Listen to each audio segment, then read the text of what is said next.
we go along. So welcome everybody to our second peer town hall.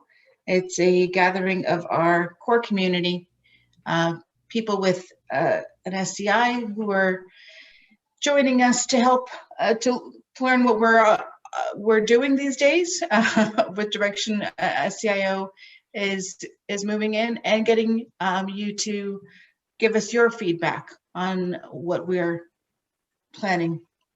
So I will be handing things over to our guest speakers first, but want to let you know we have, as you can see, our ASL interpreter available. We also have closed captioning along the bottom. So to enact that, just please click on the closed captioning box and on the show subtitle. Your subtitles will then appear on the bottom of the screen. You can place them anywhere that you wish to have them in the screen, or you can click on view full transcript and it will be a sidebar piece. You can also click on subtitle settings should you wish to change the font size, type, or what have you. Okay. So thank you very much. So first I would like to introduce Sean Westlake. Good afternoon, everybody. My name is Sean Westlake. For those who don't know me, I live in Owen Sound, have lived here since 1985, and been involved with SCI Ontario for many, many, many years. Currently, right now, I am the SCIO Board Secretary, and on behalf of myself and Alex McKinnon, who will also be speaking today, I would extend my heartfelt thank you for attending this session and participating. We've got a really good, exciting agenda today with updates to our strategic priorities, access to mental health supports, virtual healthcare, Rogers Connected for Success, Core Tree TV, and then a final wrap up from Alex.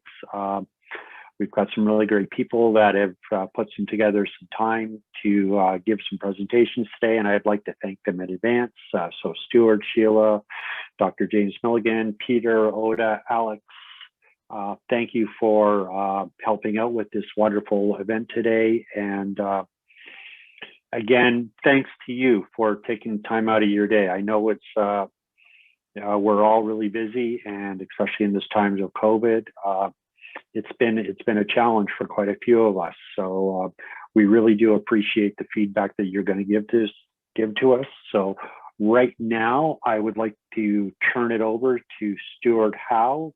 For those who you don't know, Stuart Howe is the CEO of SCI Ontario, and more importantly, a really nice guy. So without that, I'd like to introduce Stuart. Take it, Stuart. Thank you, Sean. I hope we're recording this because I just want the really nice guy thing for next time I have a performance evaluation. So thank you for the introduction, and thank you all for joining us today. As Sean said, this is the second of our peer town halls because we want to just stay as closely connected with you as we can do, and we want to hear from you about how we are doing, what we should be doing. So these sessions are supposed to be interactive, excuse me.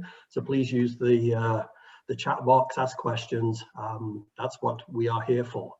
So I'm going to give you a quick update on one of the refreshed strategic priorities that the board developed in September. We sort of outlined what they were going to be at the first town hall. We thought we'd give you an update on where we are. And the one I'm going to talk about specifically is expanding our advocacy capacity.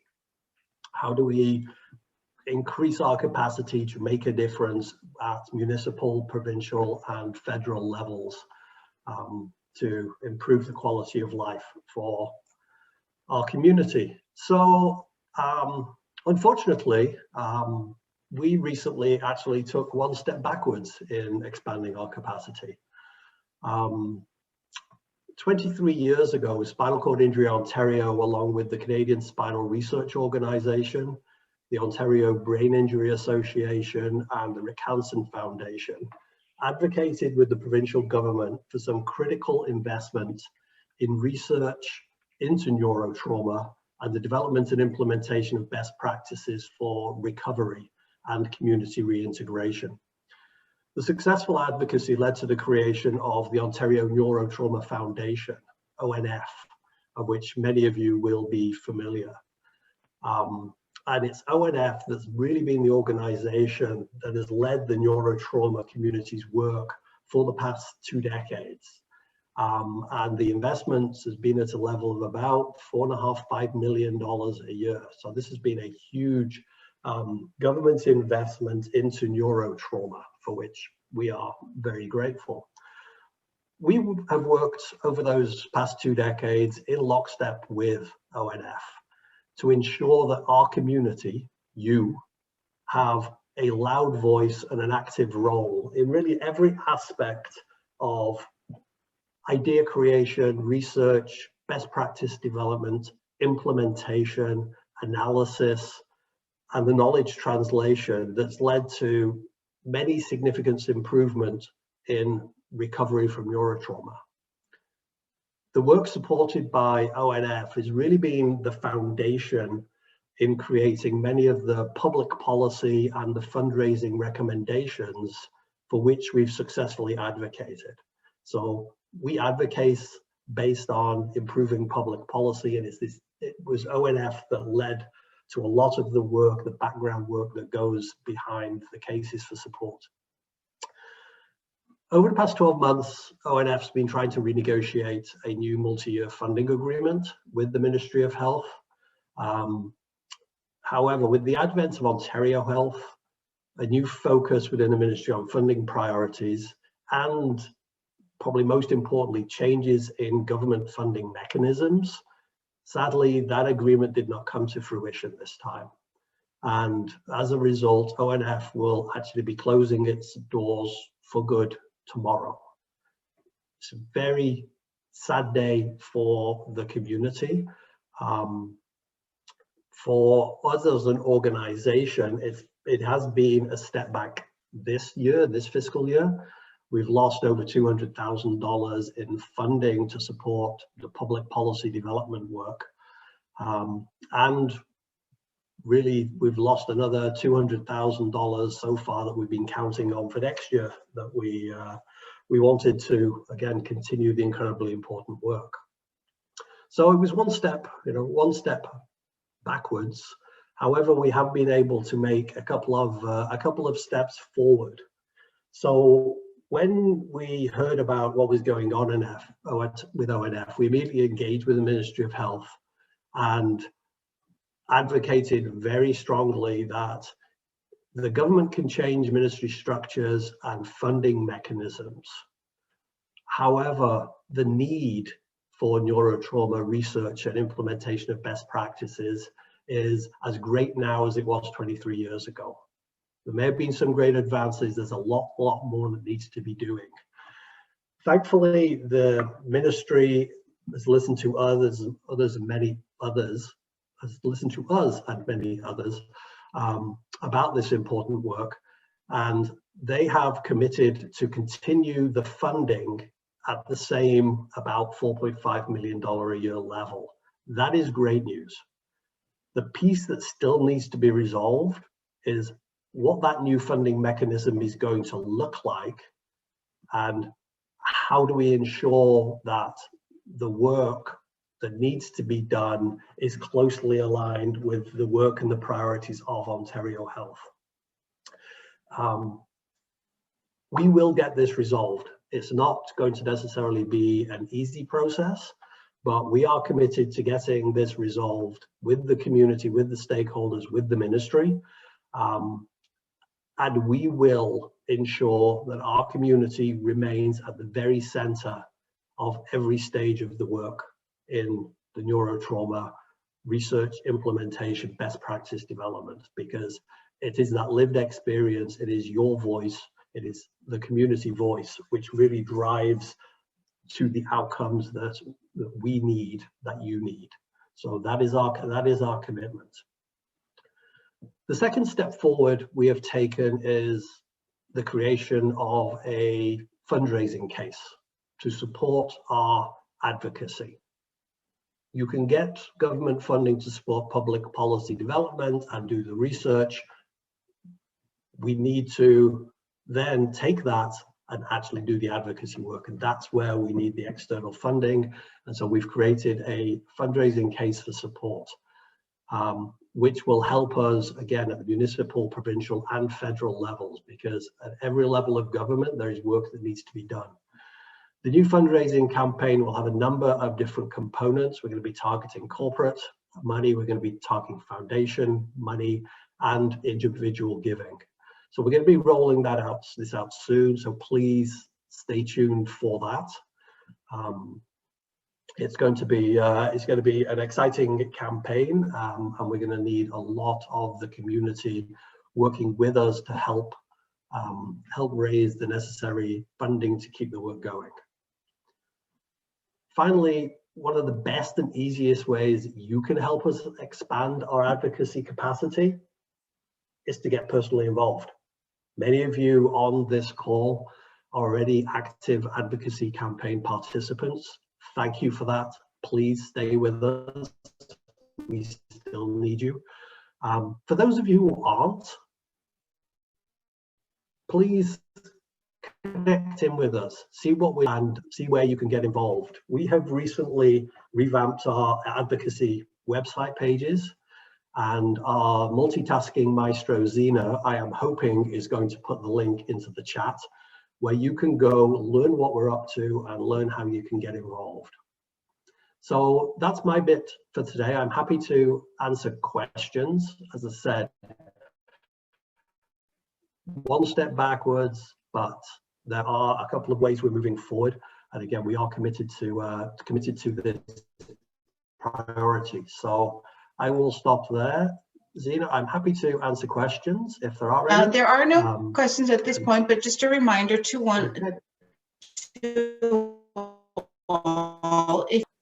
click on the chat button on the bottom bar and you can type in your questions. Please make it to the, address your questions to the panelists, and we'll be able to see them, and we'll address them throughout the course of our presentation. Anything that we miss, we'll sort of do a wrap up at the end. Okay, so at this time, we don't have any questions, so I think we will move on, and we'll get you back to that shortly. So moving on to Sheila Casemore. Good afternoon, everybody. It's wonderful to be here, and thank you for joining us. It's really important that we hear from you, but we've got some really key updates to share with you. I'm going to be talking about access to mental health supports and VIP for SCI, which both fall under the strategic priority of expanding our impact across Ontario. So we all know that our mental health has been impacted greatly during this pandemic, and a recent survey done by Stats Canada identified that more than half of Canadians say that their mental health is either worse than it used to be or much worse. So we know that that's an issue for all of us and that we need to really take care of our mental health. Our board, which is incredible, as you all know, really tasked us with taking care of the mental health, providing support to our community around mental health. And so we've worked hard to pull a plan together. It's a work in progress. And so I wanted to talk to you a little bit about what we've done so far. So we have some resources on our website. Thank you very much, Zena. She just put that in the chat. It's under the COVID-19 section, and you'll see there's some mental health resources. These are from our staff, our frontline staff, who have come across these resources during their work, and they wanted to pass them along We've had good reviews from some of our clients who have used them. So I think if you want to have a look and give us any feedback that you might have, also let us know if you know of other resources. The Government of Canada has identified mental health and addiction as a huge priority, and they've just launched wellnesstogether.ca, which is funded fully through the Government of Canada and is a phone-based support. So you can talk to a therapist over the phone and get resources and support for mental health. So I think that's wonderful. I've not tried it myself. I don't know anybody who has, but if anybody does and they want to give us some feedback, please let us know. You'll also notice too that most of these resources, in fact, all of them, are either internet or phone-based. So if you don't have access to internet or you don't have access to a phone, then it's going to be really difficult for you. And so please connect in with us, because there are options available. There is support for people to get access to the internet and to potentially get a phone. So please connect with us and we'll see how we can support you through this, because if you can't access these resources, it's going to be really, really difficult for you, and we understand that. Those of you who are on this today, that's wonderful, and you obviously have access to technology, but you likely know others who don't. Maybe some of your neighbors, your friends, other people in the community who have a spinal cord injury who don't have this type of access. So please pass that along to them. So as we developed this strategy, one of the other things we identified was we need to partner with some of the experts in the field. And so we're developing a partnership with Parkwood Rehab in London to offer internet cognitive behavioral therapy. So you might say, well, what is CBT? So really, this is a skills-based approach to manage your mental health. So to look at how you frame things more positively. As human beings, we do tend to look at things negatively. It's a natural state for us. However, during this pandemic, we really need to start thinking about things more positively. And this is an approach that helps with doing that. The wonderful thing about this program too is that you do have access to a peer, so a person with an SCI who supports you through this program. And this is available not just to clients of Spinal Cord Injury Ontario, but also to community members. So we're hoping to launch this in the summer, so please stay tuned.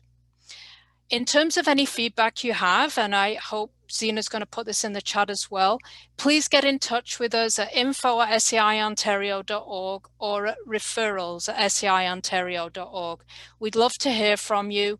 We want this to be a partnership. We want to hear how things are going. We want to understand what you're going through and how we can support. We also realize that depending on where you are in the province, maybe you don't have great internet.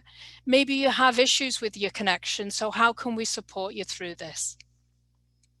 I don't know if there are any questions, and Zena will tell me if there are around mental health, or if not, I will go on to VIP for SCI. Not at this time. Okay, thank you, Zena. So VIP for SCI. So this is a strategy that we developed. We got some funds from the Ontario Centre for Excellence. We did a research project. Zena's put up the URL that you can look at if you want. And we realized that this was a great opportunity for our community members, well, specifically our clients, to connect with SCI Ontario staff. So the regional services coordinator, the peer program coordinator, and some access to primary care, which is what we did during the research phase. It was very successful, and due to COVID, we launched it in April of 2020. We didn't unfortunately have access to primary care at the time. However, clients could connect with their regional services coordinator and peer program coordinator, plus a peer mentor, to be able to get the support they needed on meeting their goals. As we know, the world of virtual care has absolutely exploded during the pandemic. There are so many options now that really our program, our platform couldn't meet all the needs that you identified to us. So you said, hey, listen, I want to talk to primary care. That's really important for me. Can I use VIP for SCI to do that? Unfortunately, we weren't able to facilitate that. And Jamie Milligan, who's coming on after me, will explain that a little bit more. So what we decided to do was look at how you can connect with primary care. So if you have a physician already, you can connect with them. Many of them are using the phone to connect. Some are using Zoom, some are using Teams, and you will have already done this. You'll have connected with them and figured out, okay, how do we do this? If you don't have access to primary care, and I know a lot of people don't, unfortunately, there are a number of different ways that you can access that. So we've laid some of these out. It's not an exhaustive list, but we've laid out the main ones on the web page that you can connect with. And we've given you a little bit of information about this is good if you need to renew a prescription. This is good if you have a UTI and you want to talk about some options. And so have a look at that. Let us know what you think. Do we need to add more? Are there any other resources that you've come across that you think might be very useful? So stay tuned for more updates because we will be adding more to this webpage, but we really want your feedback. We really want to hear from you. So if you have any questions, I'm more than happy to answer them. But in the coming weeks and months, if you can go onto the webpage, have a look, maybe connect with a primary care provider and see how it goes, and let us know what your experience with that was like, that would be really helpful. So again, Zena, I don't know if there's any questions. I'm happy to answer any. One that we have is if we are aware of virtual services that are not listed, where do we get that information to you? So if you can contact us at info@sciontario.org and give us that resource, then we will add it to that webpage. Another question is if we have,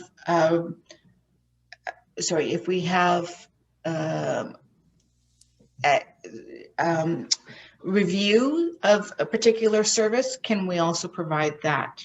Yes, absolutely. We would love to hear from you. Okay.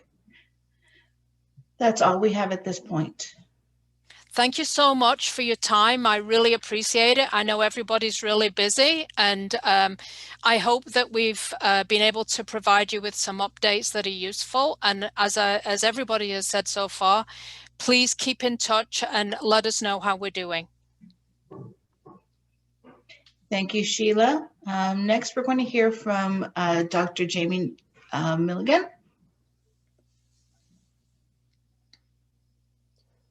Great. You can hear me okay? Oh, no, hang on. Yes, we can. Thank you. Okay, perfect. Okay, well, thanks very much for asking me to speak at the town hall. So I don't know if intros were done, so I'll just give a quick little piece on who I am. So I'm a family physician in Kitchener-Waterloo. I run a pretty regular family practice, as well as that I'm a director of a mobility clinic that we run, which is a primary care-based interdisciplinary or team-based clinic that helps individuals with physical disabilities, including spinal cord injury. So I was asked just to talk a little bit about the virtual care world in primary care. And I know Sheila had touched on the work that we did with VIP for SCI. And we have a bit of experience with virtual care prior to that as well. So again, thanks. And basically, as we all know, in the last year, virtual care and primary care has really been turned upside down. COVID has been negative for the most part, but there has been some positives out of it, and sort of the way in which we deliver care has been a positive. It's certainly been negative in terms of it's highlighted the vulnerabilities in the healthcare system towards vulnerable or at-risk populations, including those with physical disabilities and spinal cord injury. But it's really, you know, in an access piece, the virtual care part of things has really been moved years forward. It was sort of in its infancy in medicine prior to COVID, just because there was a lot of barriers from a system point of view and all kinds of things. So the government really opened up a lot of pathways for healthcare to be able to reach people from a virtual perspective, and that's been good. And I think SCI Ontario has been really well positioned, as they've probably already mentioned, because they had done the VIP for SCI research project and had already sort of had that bit of a foot in the door, and now are sort of remodeling based on your feedback. So anyway, in that regards, I'll tell you a little bit about how it's affected primary care, and that it's definitely been good from the standpoint of when we're reaching out to populations that are hard to make it into the office, just down the barrier of geography and accessibility and that sort of thing. So that's been really good. Some of the things that haven't worked, this quick transition to virtual care has been, I think, on providers such as, you know, family practitioners, that sort of thing, because they haven't necessarily been used to it. And also just adapt various platforms that are out there, because as Sheila mentioned, there's just been an explosion of different things. And I think this has also been kind of challenging from the patient standpoint as well, because, you know, for a period there in March when everything went downhill, you know, a lot of family physicians and healthcare facilities sort of closed down, and there wasn't really, you know, people even doing virtual care for a while. And I think even as things have ramped up, you know, I think there's some confusion out there about, you know, what are we seeing in person? What are we seeing virtually? And I think there's even a smattering of primary care clinics out there that may not even be that accessible virtually or open at all. So I think there's still that bit of confusion, and but hopefully that has gotten better. In terms of virtual care, so I just tell you from our perspective where we're at, I'm probably doing about 50% virtual and 50% in person. So I do want to say as well that you should find from your primary care provider whether they do offer both. Virtual care is not a complete substitute, as you can imagine. It's a great tool, but there are some things that we have to be a little bit careful that we're not just relying on virtual care. It can be an awesome triage tool in terms of, you know, you can touch base with somebody, see if you need to see them in person, but it's not the sole tool, of course. And in terms of the types, Sheila kind of touched on things. There's really a myriad of things out there. I would say that probably the telephone is the most used and sort of accessible thing. But then there's a lot of different tools as well. There's some email options, there's some chat virtual care options, and there's a host of different video ones that are out there. Not all primary care providers or healthcare providers are going to be on all of those different tools. That's the challenge, because there's just too many. And you don't want to be on that many, because you'll end up confusing your patients with it all. So again, if you can find out from your healthcare providers what they may use in terms of things, and you can sometimes sign up. For example, I'm on a chat one, and I'm also on, I do some email stuff and I do some virtual care, but some will only do perhaps one. Can you still hear me? Yes, we can. You are cutting in and out occasionally. Oh, okay. I apologize for that. I'm in an unstable spot here. Really, that's probably the main thing I want to say. You know, we had done some virtual care stuff even prior to virtual VIP for SCI. We found that virtual care by video worked really well for the spinal cord injury population. That was part of a research project we did back in 2015 to see if we could do it that way. And it does. You can do a lot of things virtually and then decide what you need to see in person. So in summary, I'd probably just say virtual care is going to be here in some capacity to stay now. You know, find out from your healthcare providers what they use. If they don't use anything, maybe, you know, I think perhaps something like SCI Ontario could, you know, steer them in the right direction, or you know, they can link them up with me or that sort of thing. But find out what they do in terms of in-person and virtual, and how that can fit into you know, your needs as well. And I think that's about it for me. I'll just ask maybe if there's any questions or comments. Yes. Jamie, do you see 50-50 ratio of virtual to in-person visits continuing post-COVID, or do you think it will revert to more in-person? Stuart, it's a little unsure right now. Part of it's going to depend. You know, one of the barriers prior to COVID was actually a system barrier, and probably everybody can kind of imagine that, is that within physicians seeing patients, there actually wasn't really sort of billing codes to see patients, you know, to either pick up the phone and talk to them or see them sort of video. It was really, really clunky. And I mean, you can't ask healthcare providers to sort of do everything for free kind of thing, right? So they, you know, good on the government. They instituted these codes right away that allowed healthcare providers to bill. And that was huge in terms of opening up this field. But now it's exploded and it's going to cost the system a ton of money to run it this way. So we do see them backing off on this. And I would think, and we don't know exactly how they're going to do it. Like all government stuff, it's like up in the air right now. I would sense that they may put a bit of a ceiling on how much you might be able to bill per month virtually from a physician standpoint. So I would think it could go to something like 60-40, 70-30, with the lesser part being the virtual maybe. Thank you. No other questions at this time, Jamie? So thank you very much for joining us. Next up, we're going to hear from Peter Athanasopoulos. Hi, everyone.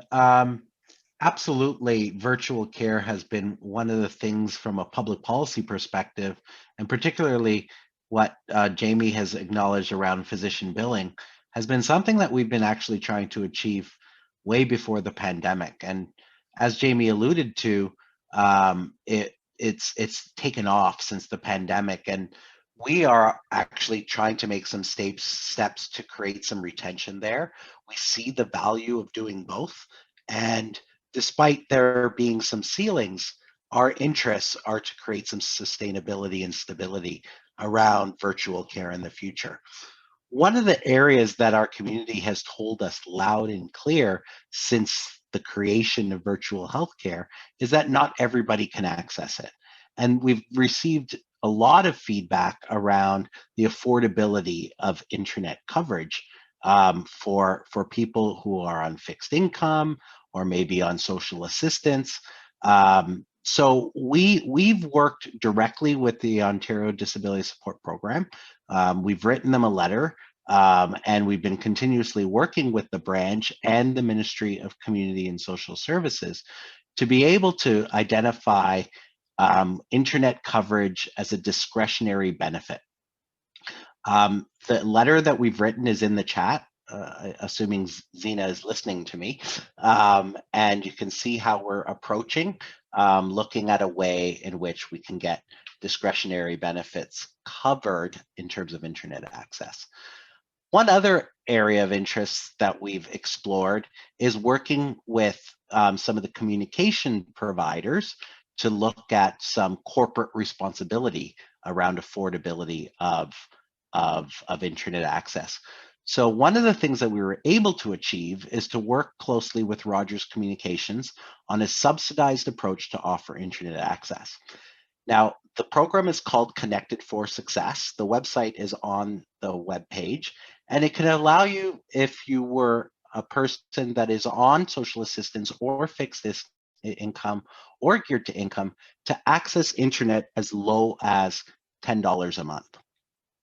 Now, there are other features packages, that they're offering where you can access unlimited internet access for as low as $24 a month. And then there's other packages based on higher speed rates and downloading and uploading speeds. So this is a start. We intend to do more, and we are exploring to work with other communications providers with hopes that they can compete against each other on the best social responsibility of subsidy for internet providers for people who simply can't afford it. So I recognize that those are on the virtual call today already have internet, or they wouldn't be able to participate today, but please share these messages with your friends and colleagues that would benefit from this subsidized approach. So Lynn, next slide. The other thing that I wanted to talk about was one of the areas that we're working on that's really relevant right now in terms of the pandemic, in terms of public policy, is accessing COVID-19 vaccines. Now, we do an array of public policy initiatives, and we've shared the link with you earlier today. So please look at all the things that we're covering, as well as this topic as well. But today we're just going to zone in on accessing COVID-19 vaccines to give you a flavor of some of the things that we're working on and how you can support us as a campaign supporter if you so wish to be so. So what we've been hearing from members is accessing vaccines or registering for vaccines has not been easy. It's been a very inconsistent process. The Ministry of Health has provided some guiding principles, and how they translate to public health units or vaccination sites has not been clear for people with disabilities. So we've done a variety of things in terms of writing letters, seeking the support of opposition governments to create debate in Parliament, and as well engaging every single regional health unit. And our recommendation is simple. We recognize, and you've been probably hearing this a lot in the news, around how the population is being prioritized by health condition or by age or by other factors that result in the nature of whether you need to get a vaccine immediately or can get one down the line in terms of priority. We, as an organization, believe that every person with a disability, regardless of their disability, we don't believe we have to splinter people with disabilities into one priority over another. We simply believe the logistics and the accommodation required for a person with a disability to get vaccinated should be a priority. And that we're working with every single regional health unit to simply create a pathway in which every single person with a disability who chooses to be vaccinated can get vaccinated now. So please keep tabs on our public policy updates in the link that's provided, so we could continuously provide you information on how you could access your vaccines. Next slide, Lynn. So what are some things that you can do, right? The first step, the first course of action that I recommend for everyone is contact your family doctor first and get a flavor from someone who monitors you closely on what the best vaccine or location of vaccine in your community can be best administered. Second, if you're receiving any home care services, attendance services, or accessing any post-acute services for a complication of any sort in your home, the government has already triaged this priority to immediate in terms of phase 2 of where we are right now.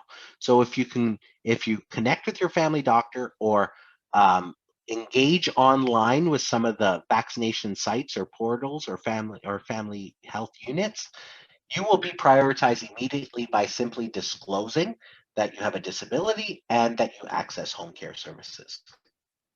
Another avenue you can choose is if you're receiving outpatient services in any hospital, please contact them, engage with them. They most likely may have a plan for you, and that's another area of which you can persist in getting your vaccination. And then as well, contact your regional health unit. Zena is providing these links as I'm speaking right now, so please look in the chat.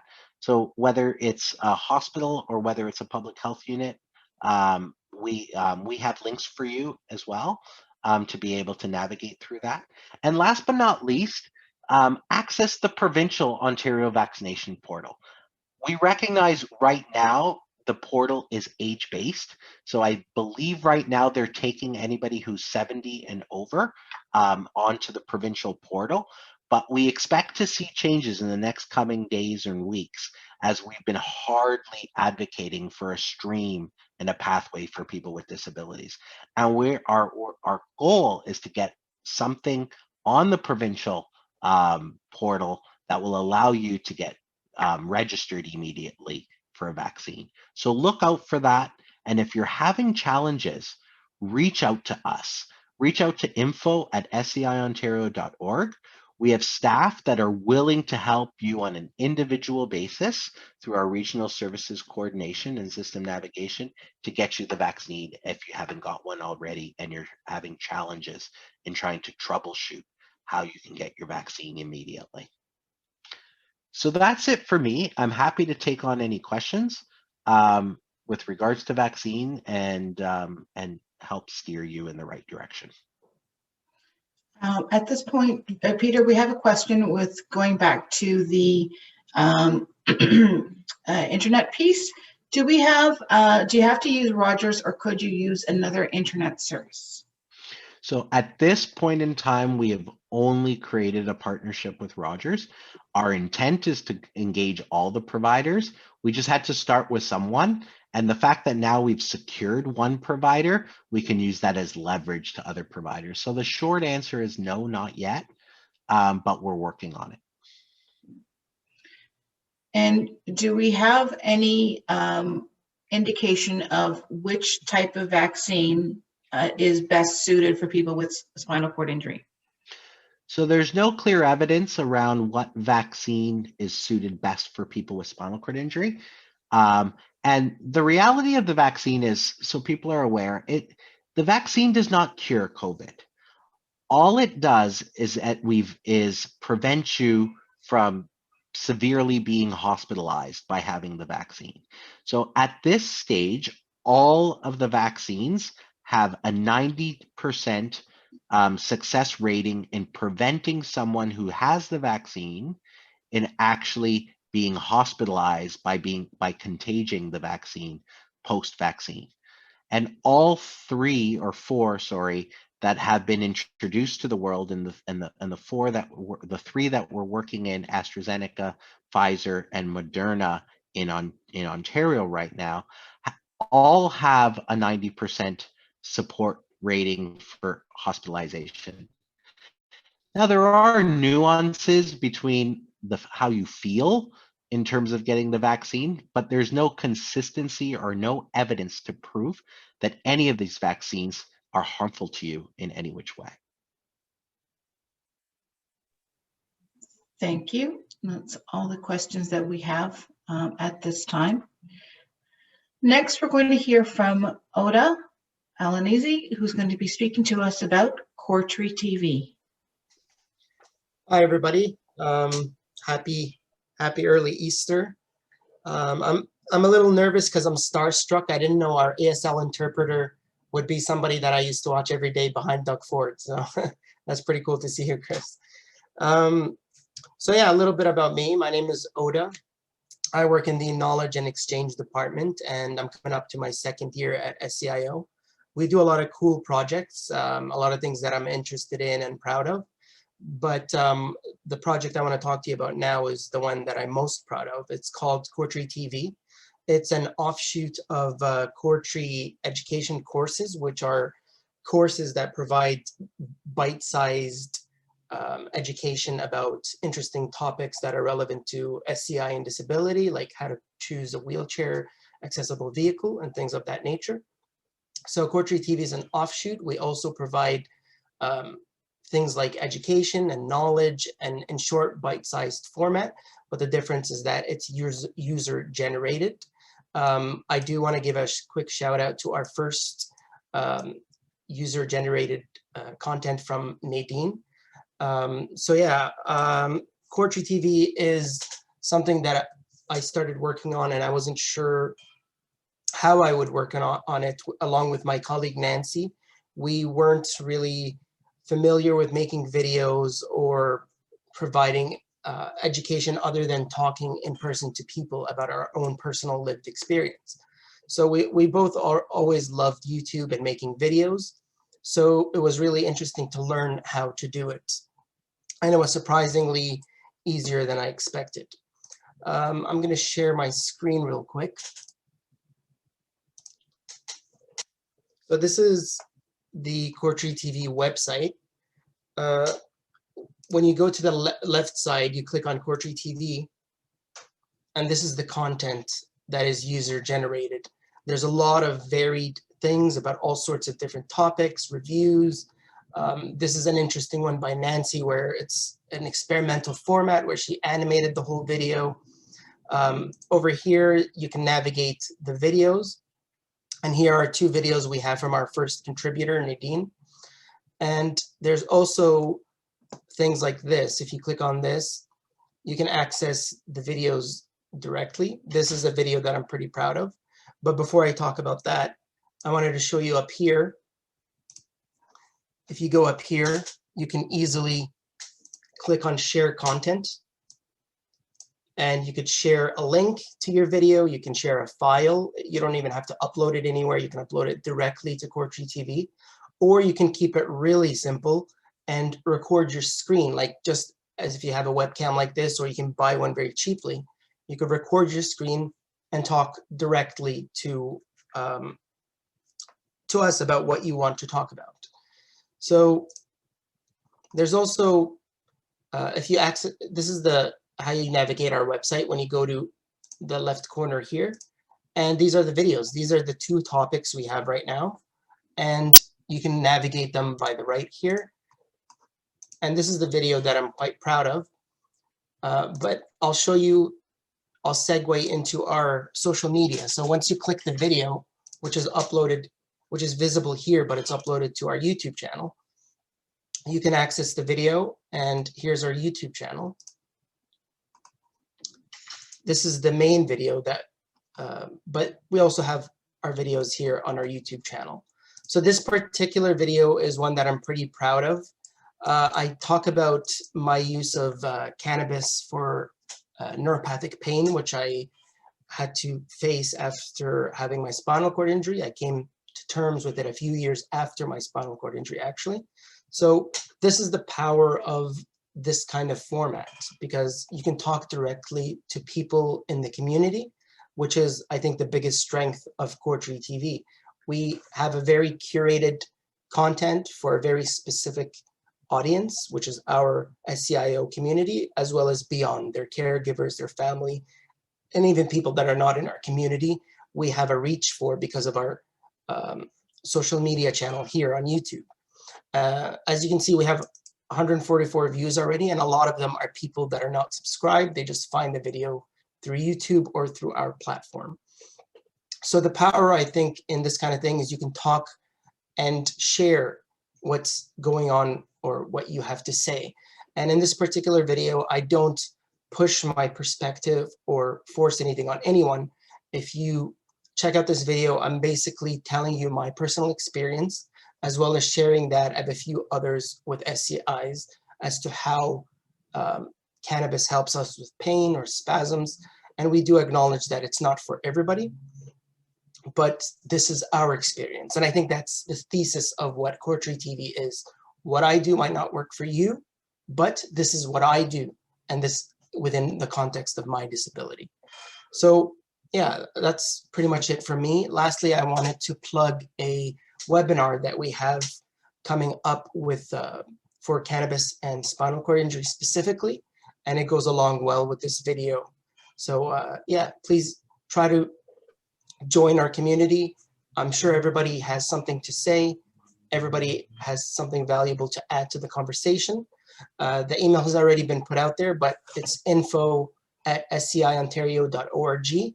Please send an email to there if you have any questions, any desire for help to make a video or upload it. We can walk you through it and show you how easy it is. So yeah, that's it for me. Thanks for listening. Thanks, Soda. Can you take us back to the Core-Tree courses and what's out there for people who want to learn more? Sure. We have a lot of offerings like Aging with SCI. Here's a bunch of our courses. This is not the Core-Tree TV, it's the Core-Tree Education. So everybody who has access, you have access to both. You can register for Core-Tree Education, and then once you're in, you could click the top left burger, as they call it, and click on Core-Tree TV to contribute, user-generated content, or you could access these types of courses that we have to choosing wheelchair, aging and SCI, as well as things like sex and disability and kitchen accessibility. Are there any questions? Who can have access to those courses? Anybody, especially within our community. It's free, and anybody within our community can access the courses. It's free to register for Core Tree TV. It became free after COVID. We wanted to open it up to everybody. This kind of education is important. And yeah, you can, once you register for Core Tree Education, you also have access to all these courses, all these resources, as well as Core Tree TV's user-generated content. Thank you, Oda. So for everyone in our core community with spinal cord injury, you've been given access to Core Tree TV or coretree.com, our courses. If you have misplaced your passcode to get in, you can contact us through educator@sciontario.org, and we can set you back up again. Thanks, Soda. Can you, I'm not sure how to stop sharing screen.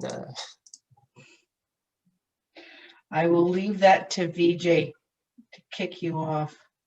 There we go. There we go. Thanks so much, VJ. And now we're going to be moving off to Alex, who's going to do a recap for us. Thanks. One of the things about doing the closing remarks is I'm trying to make notes as we go along, and so they may be a little disjointed, sort of fits with my character, so I do apologize. The first thing I want to do is I don't think any of the stuff that we do from spinal cord injury, that we can't thank the staff of spinal cord injury enough for all of the hard work that they do, and the amount of appreciation, certainly as a board member, that we have for our staff is, so thanks to many of them, and also thanks to Chris for the interpretation, and to in the background somewhere, I don't think you can see it, but VJ for doing all of the IT, and for Zena for sort of coordinating everything. So much appreciated. I'm Alex McKinnon. I'm a board member. I am the treasurer, and also sit on the governance committee. And I also do peer support, because I had a spinal cord injury back in 2013, and can't thank Ron out of Hamilton enough for getting me involved. So, so there are a couple of things that I wanted to say. So one is thanks to all the presenters for taking time out of their day to presenting. Thanks to Stuart for talking about the strategic priorities. I got to tell you that even as a board member, sometimes when I sit back and I look at all the things that each of the presenters talk about, even I'm amazed at sort of upon reflection about how much work all of the staff do. And like I said, I can't thank them enough. It is, as Stuart said, a bit of a sad day that ONF is closing.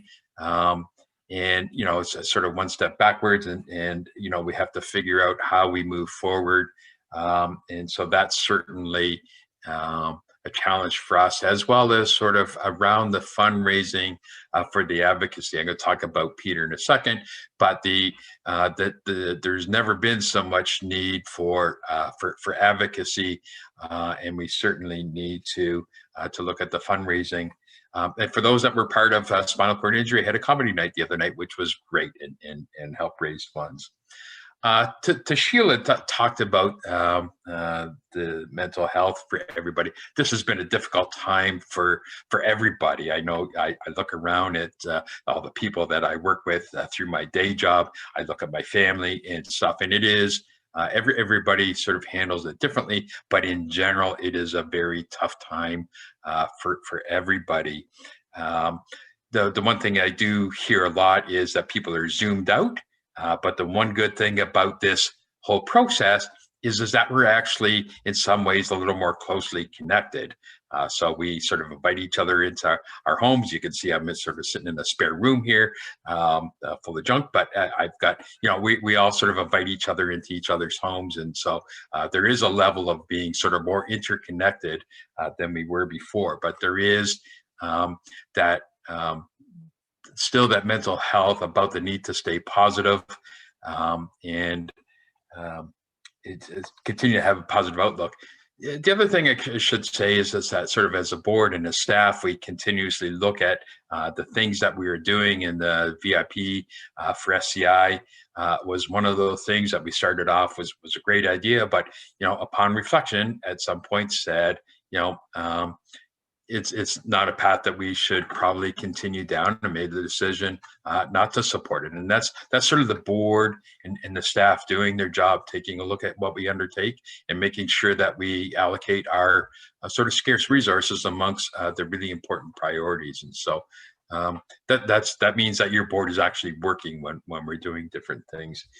To Dr. to Milligan, there's, again, he referenced the need to stay positive, and that the virtual care, it is this world's changing, and I'm kind of a Zoom fanatic. I like Zoom, but the ability to do virtual care, all my doctor's visits, I haven't seen my doctor in Lord knows a year and something, and I still do everything by phone call and stuff like that, and so it, to some degree, it has connected, made us accessible, but in other cases, it certainly has replaced those in-person visits. And so, and he did talk that how we deliver healthcare, will be changing over time. So a year and a half ago, nobody would have ever thought that we would have had 50-50, 60-40, 70-30 in virtual healthcare, but it is changing, and we'll adapt, and we'll figure out how we actually get through that. And to Peter, I first, to everybody that's on here, I got to apologize. I did the closing remarks on the last town hall that we had, and I kept referring him to Alex. He must be my twin from a different mother, but so I'll get your name right this time, Peter. And so I want to say, about Peter, talked about the need for advocacy, and you can see all of the different things that he is involved in, so many important things. And we certainly need, as Stuart talked about, that the need to fundraise so that we can actually put more effort into fundraising, because certainly the government needs to understand more about our population and what our needs are, and we need to keep the voice out. I know that nothing happens unless you're in front of the politicians all the time, making sure that they hear the story about 107,000 times in order for it to sometimes sink in. But and so what Peter does is so extremely important to the organization, and we need to continue to do that, even as we said, sort of trying to get access to internet for those that are not able to do that. To Oda, again, thank you for Cork Tree TV. I hadn't seen the TV part of it, actually, to be honest. I'd seen a couple of videos. I had seen Nancy do her swimming. I think it was Nancy that did her swimming, but it's again another really neat thing that we're doing through spinal cord injury. The education sessions, I've been through a couple of those. They are they're excellent, and so if you have not partook in any of those courses, should look up the site and actually do them. They're very, very good. And so thanks to Oda for talking about sort of the some of the different things that we do. And to, I think that's it. I will say thanks to Sean as well for giving the opening remarks. And I think I thanked everybody. And so thank you. And I think we may be done 2 or 3 minutes early because I understand it's a nice day outside. Thank you so much, Alex. We will head back to Stuart for any closing remarks. Oh, we do have a question. There was a question about, is there a reason why this is only the first SCIO webinar I've attended where ASL has been provided? In other words, why has there not been an ASL interpreter in all SCIO webinars? I guess I get to take that one. We likely should have had ASL and captioning at many more of the webinars.